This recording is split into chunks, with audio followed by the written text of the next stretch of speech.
For this tutorial, we're going to take a look at how to organize your lists in Aweber. And this is going to be a short tutorial because everything is pretty much done for you as long as you put in the correct information.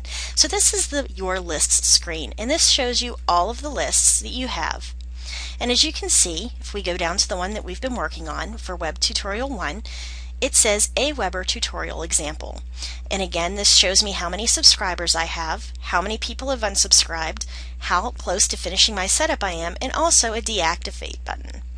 At the top of my list, we can also create a new list or back up and export all active lists. And this is always a great idea because you want to have a backup of all your information so you know that everything is safe in case something happens.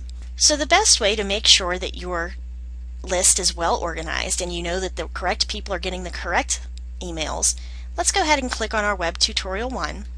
And it helps if you put something about the name of what the emails are about that you send.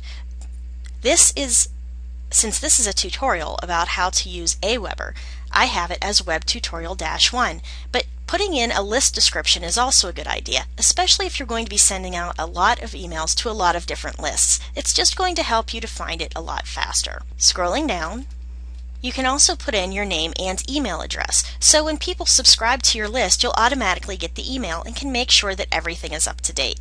And then click on Save Settings. It also helps to personalize your list, and this is where we do our company branding. It also helps to personalize your list, and this is where we do our company branding.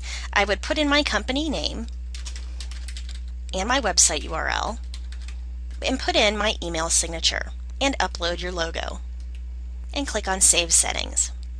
So let's go back to my list. I'm going to click on the Backup and Export All Active Lists, and it will ask if you want to create a backup of this file with all the subscribers, messages, and broadcasts from all of the lists on your account. And then if you have to come back in, you'll be able to go into My Lists and you would be able to create a new list if any of these was in some way compromised.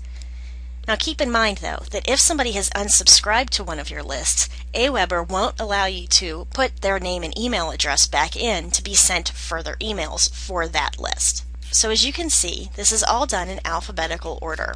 So all you have to do is take a look at the title, take a look at its description, and that should help you keep your lists pretty organized. Thanks for listening. I'll see you at the next tutorial.